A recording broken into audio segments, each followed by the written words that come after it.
If you're an actor, dancer, singer, writer, visual artist, filmmaker, performer, any kind of artist who feels like you've fallen behind, this episode is for you. You may not need to start over. You may need to return to the thread you were already carrying. Welcome to the Healthy, Wealthy, Wise Artist podcast, where artists of all kinds come to fuel their passion, sharpen their skills, and thrive in their creative lives. I'm your host, Lara Pilcher, life and creativity coach and fellow artist, here to support you on your artistic journey.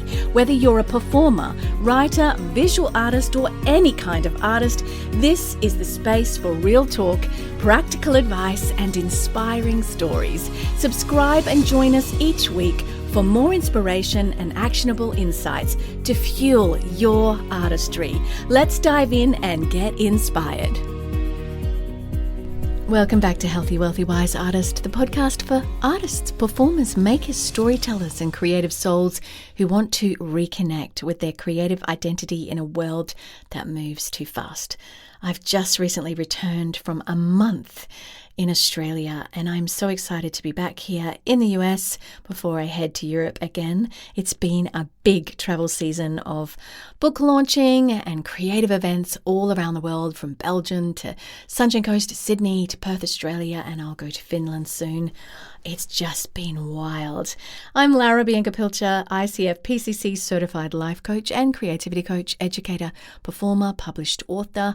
And in this episode, it's about you don't need to start over as an artist. And I wanted to end this little arc here because so many artists know the feeling of interruption. You were creating and then life got full, or you were building momentum and then something changed, or you were writing, auditioning, performing, rehearsing, filming, singing, dancing, submitting, sharing, and then the thread got dropped. Travel happened, work happened, family happened, stress happened, maybe a rejection or money pressure or health happened, or a slow season happened, maybe a divorce or a breakup, and suddenly you think, I've lost my rhythm, I've fallen behind, and I need to rebuild everything. But what if you don't need to start from zero?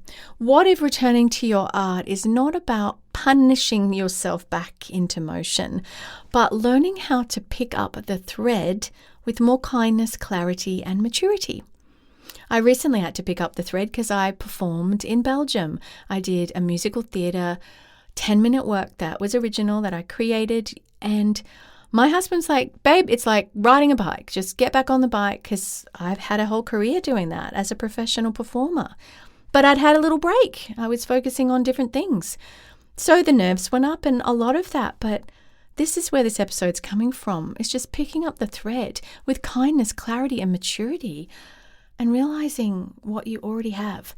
If this is the kind of conversation that helps you stay connected to your creative life, follow Healthy, Wealthy, Wise Artist so you don't miss what's next. These episodes are here to help artists keep returning without losing yourself.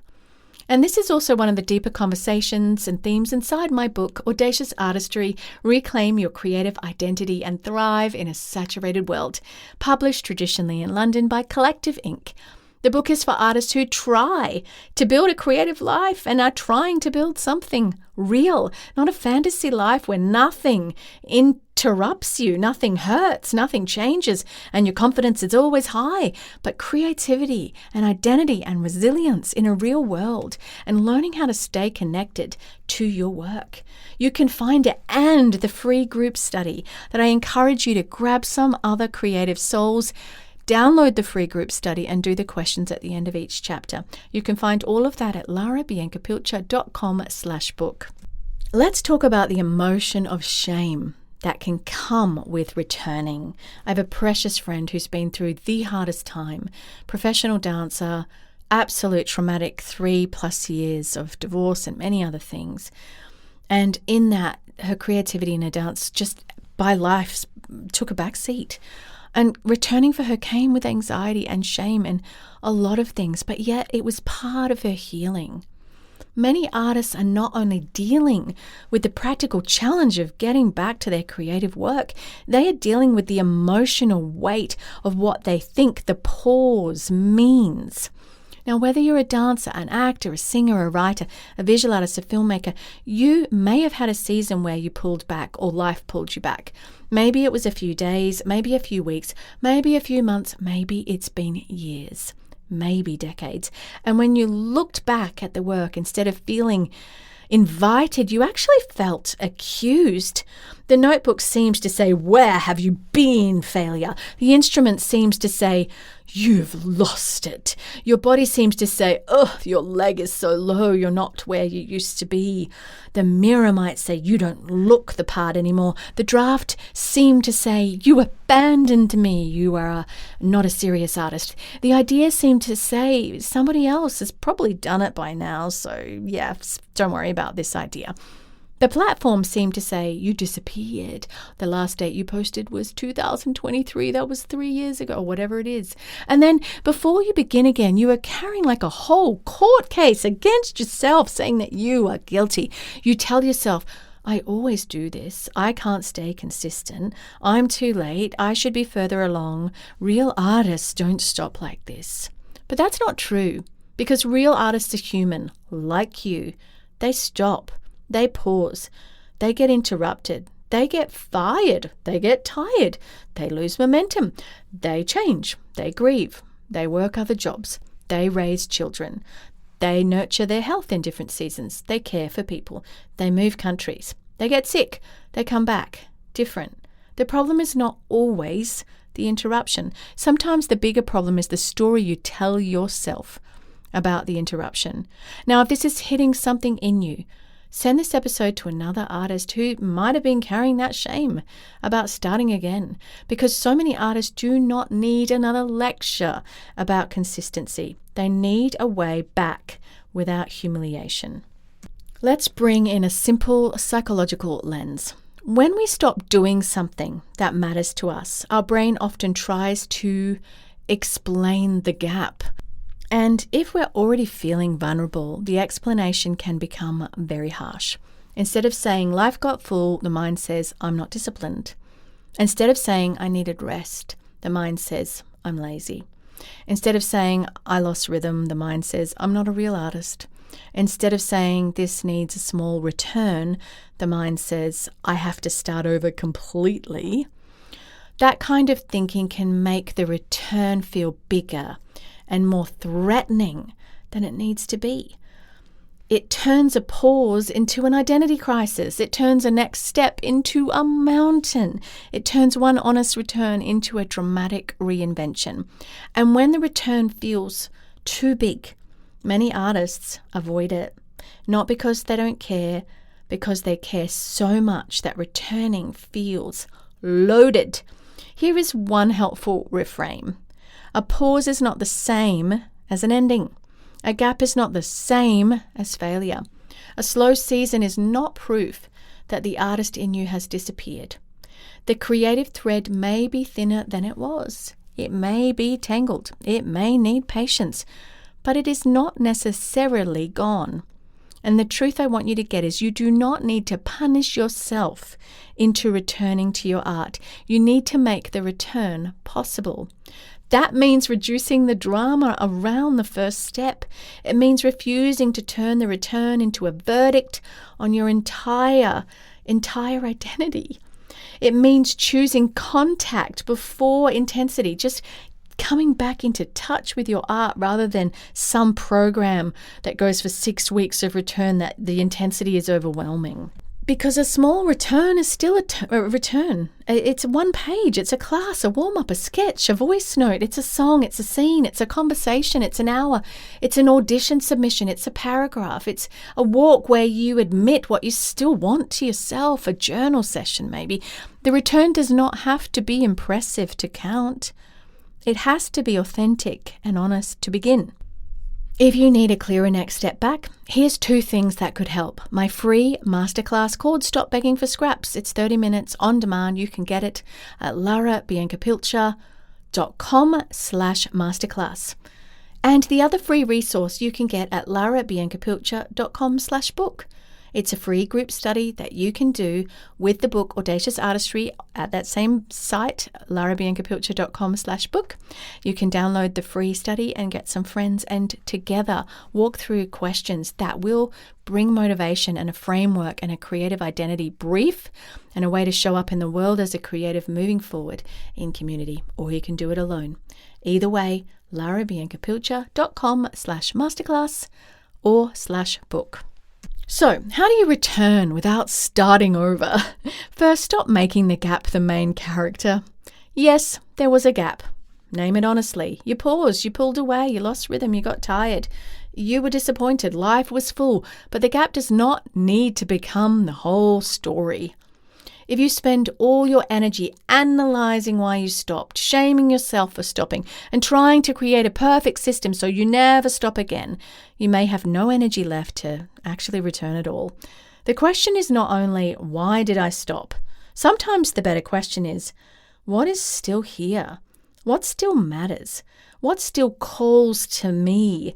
What ideas keep returning? What skill still wants care? What creative part of you is not done? And second, return smaller than your ego wants. Your ego may want a dramatic comeback, a big announcement, a full plan, a perfect new routine, a public declaration, a complete rebrand. But your creative life may simply need contact. For a writer, that might be opening the document and reading without judgment. For an actor, it might be reading a scene out loud.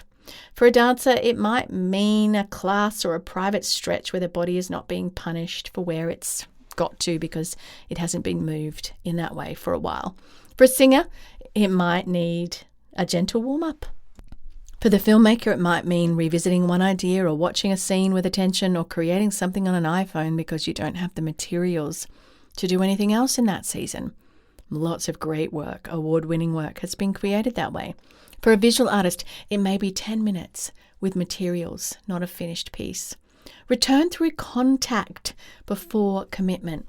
Then let commitment rebuild. Third, look for the thread, not the old version of you.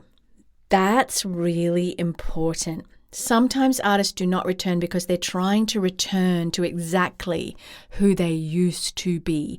But you may not be that version anymore. And that is not automatically bad. You may be wiser, older, more honest, more tired, yes, but also less impressed by what used to impress you. You may have new questions, new boundaries, or new grief, new courage, new priorities, new language.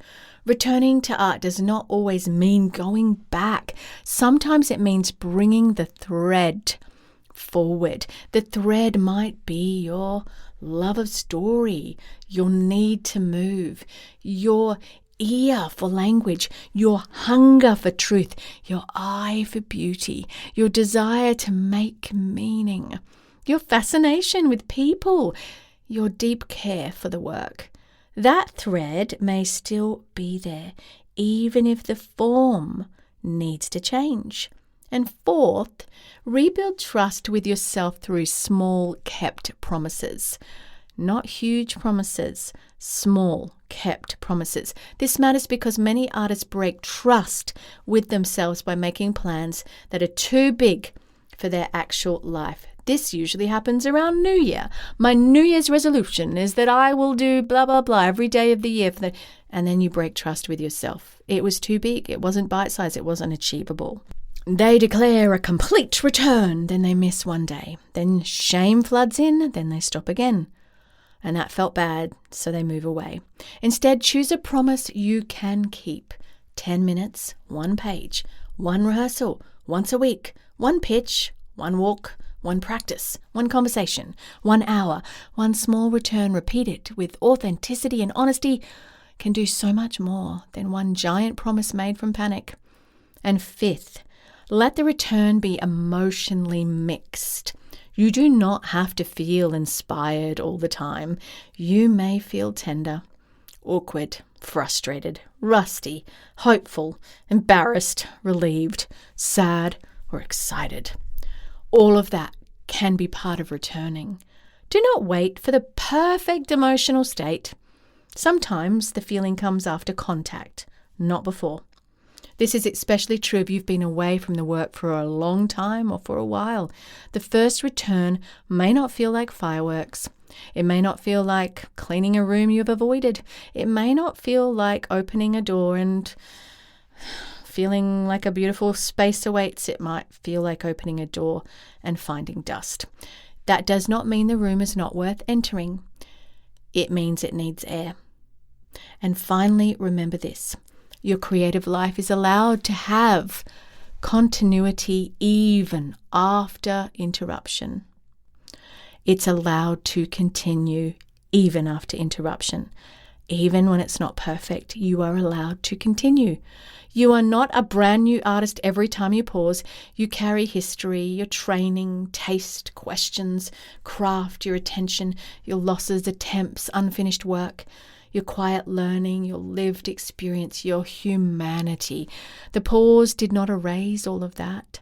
So when you return, you are not arriving empty-handed. You are arriving with more life to bring, and that life can become part of the work if you let it. One of the greatest things one of my dance teachers told me is I'm like so tired. I remember saying my body's tired. I'm tired. I was dancing full-time doing a dance degree. And they said, use the tiredness. And I know that sounds weird. But my brain, when it caught on to use the tiredness, relax into it, relax into the floor, relax your voice, your body, your mind, everything, it actually became one of the best things I'd learnt because I realized how I could perform and show up tired and trust myself to be able to do things tired. So I'm going to give you a little coaching exercise. I do this in every episode. This is your Creative Spark Challenge for this week. Take 10 minutes and answer this question. What creative thread am I ready to pick up again? Not what huge plan do I need? Not how do I fix everything? What thread? It could be a project, a practice, a skill, a question, a form, a room you need to re-enter, a conversation you need to begin. Then write this sentence. I can return by ... Keep the answer really small. I can return by opening the draft, booking the class, singing one song. I can return by moving for 10 minutes, writing one honest paragraph, sending one email. I can return by admitting that I still care. And that is enough for today. In this episode, we talked about returning to art without starting over. We looked at the shame that can come with interruption, the stories artists tell about creative gaps, and the small, honest ways you can begin again without punishing yourself.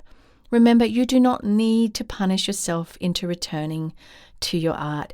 You need to make the return possible. If this episode resonated, follow or subscribe to Healthy, Wealthy, Wise Artist so you don't miss what's next. And if you know another artist who feels behind, interrupted, or embarrassed about starting again, send this episode to them. Before we close, I also want to mention my other podcast with my husband, Andrew, Marriage, Intimacy and Healing. You can find it at andrewandlara.com or wherever podcasts are. It's a show for couples who want to understand each other more deeply, who want to repair disconnection and build a healthier marriage or relationship with practical, compassionate tools. Thank you for being here. Keep picking up the thread. Keep returning with honesty. And remember, interruption does not have to be the end of your artistic story. I am with you on the journey, friends. Bye for now. Thank you for tuning in to the Healthy, Wealthy, Wise Artist podcast. If you enjoyed today's episode, don't forget to subscribe so you'll never miss an inspiring conversation or actionable insight. You can read the show notes and learn more at larabiancapilcher.com. And be sure to share this episode with fellow artists who could use a little extra inspiration.